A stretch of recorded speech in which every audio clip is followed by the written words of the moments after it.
This figure here is a example of a cool figure from a property that I find not too great. This is the Clopin, I think that's how you say it, Clopin action figure from Disney's The Hunchback of Notre Dame, or Notre Dame, I don't know how you're supposed to say it, by Mattel. There's no copyright year on this. I don't remember when this movie came out, but I feel like it was 98 or so.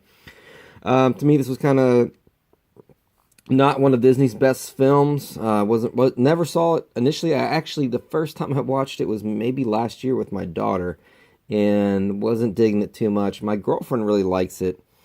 She kind of grew up with it as a kid, and I did find her a very sweet Hunchback of Notre Dame. It's like a T-shirt, and it's got the logo, and I think it has Quasimodo sort of kind of a stitched onto the shirt. So that's pretty sweet, and it's purple. It's very cool. But I will say, these are some really well-made toys. Mattel did a great job. Obviously, we have Quasimodo there. He's the star of the show. You got Phoebus, Esmeralda, the Gargoyles, Clopin, Frollo. I almost bought the Gargoyles.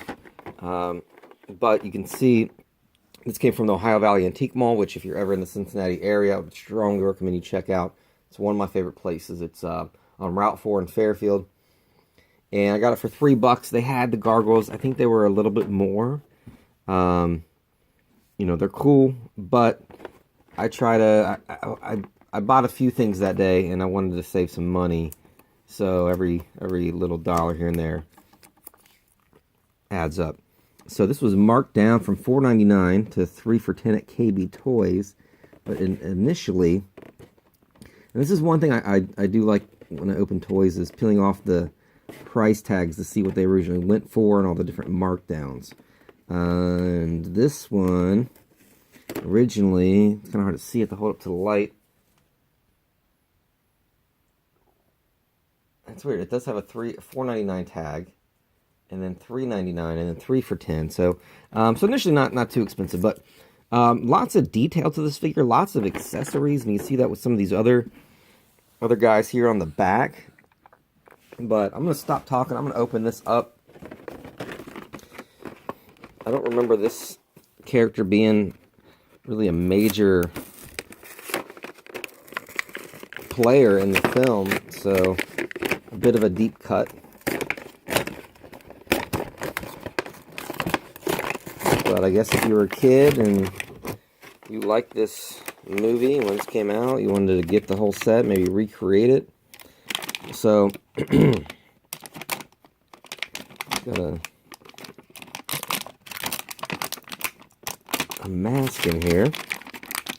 Got some tape on it. Alright. So pretty good sculpt. Not a lot of articulation, but you kind of would expect that from a Disney figure. Very bright, vibrant colors. Still no date on the bottom, which is kind of strange. So he's a puppeteer, I suppose. I guess that would be his job title. He's got his mask and he's got his hat, which way does it go? I guess the feather would go toward the back. That would make the most sense. So now here's where we're running into some problems. Oh, actually, look, it's sculpted to fit over his goggles. That's cool. The hat's not fitting on there too well, so we'll set those aside. He's got is that a mandolin? Now see, here's where we run into some problems, okay? You see his hands, he's got the kind of a karate chop hand gestures. But he's got this mandolin. How is he supposed to hold it? How is he supposed to play it? If he had a little bit of articulation, or if his hands weren't molded in such a way, he could do that. So that's pretty much worthless. This bugle or trumpet he can hold, but he can't get anywhere near his mouth. So that's obviously also problematic. So lack of thought there. But I guess really he's supposed to hold this puppet and does kind of a puppet show. And here's another lack of design. He can't fit through this tent. So the tent is almost... And even when he's holding the puppet there, you see, you can't see it. So this accessory, this accessory, this accessory, basically all the accessories except this one is just completely worthless. So shame on you, Mattel, for not having some more quality control. The hat, even without the goggles, doesn't fit. You have to kind of rest it on there and hope it doesn't fall off. The goggles, I guess they're not too bad. They could be a little bit stretchier. They do fit on there a decent amount, but then again, the hat here, it has to just not move. And then this, I guess, is more for him to stand next to. And then these are worthless. See, the hat, I barely touched them, the hat fell off. So, you can even see here on the back, it's showing all the stuff just sort of standing, which is weird because there's no way that can stand up on its own. That's just not physically possible. So, a little bit disappointing.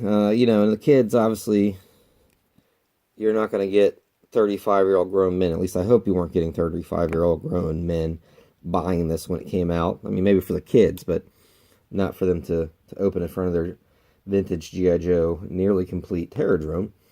The kids are going to lose stuff. It's not going to stand. I guess you got to kind of walk them yourself. I don't know. So initially, this was cool. I mean, I like the packaging.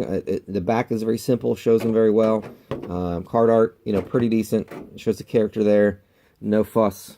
I like that it was kind of large and different. The bubble here. That's something that, you know, a few episodes you've seen me kind of compliment. I know it's just kind of a weird thing, but I appreciate the attention to detail. So, but what I don't appreciate, Mattel, is the lack of quality control and the fact that his hat doesn't stay on. I mean, he can hold his trumpet, but it can't go anywhere near his mouth. And the mandolin, this is just worthless. This should be either larger, made differently, or just not even there.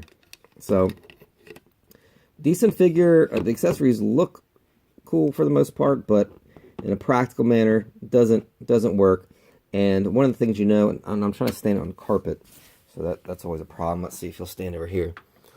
One of my biggest pet peeves with any toy line, doesn't matter who makes it, is if it can't stand on its own to be displayed. This one, it can stand decent. So, Disney's Hunchback of Notre Dame, I don't know how you say it. It just depends on if you're talking about the football team or the church or whatever. Clopin action figure with some bootleg accessories that don't really work. And they're sold separately and subject to availability. I don't know what that means. I guess they sell out. You can't find them. So, thanks for watching. Maybe I will go back and get the gargoyles. They look a little bit less of a mess with accessories. It appears they have some seagulls. So, thank you for watching.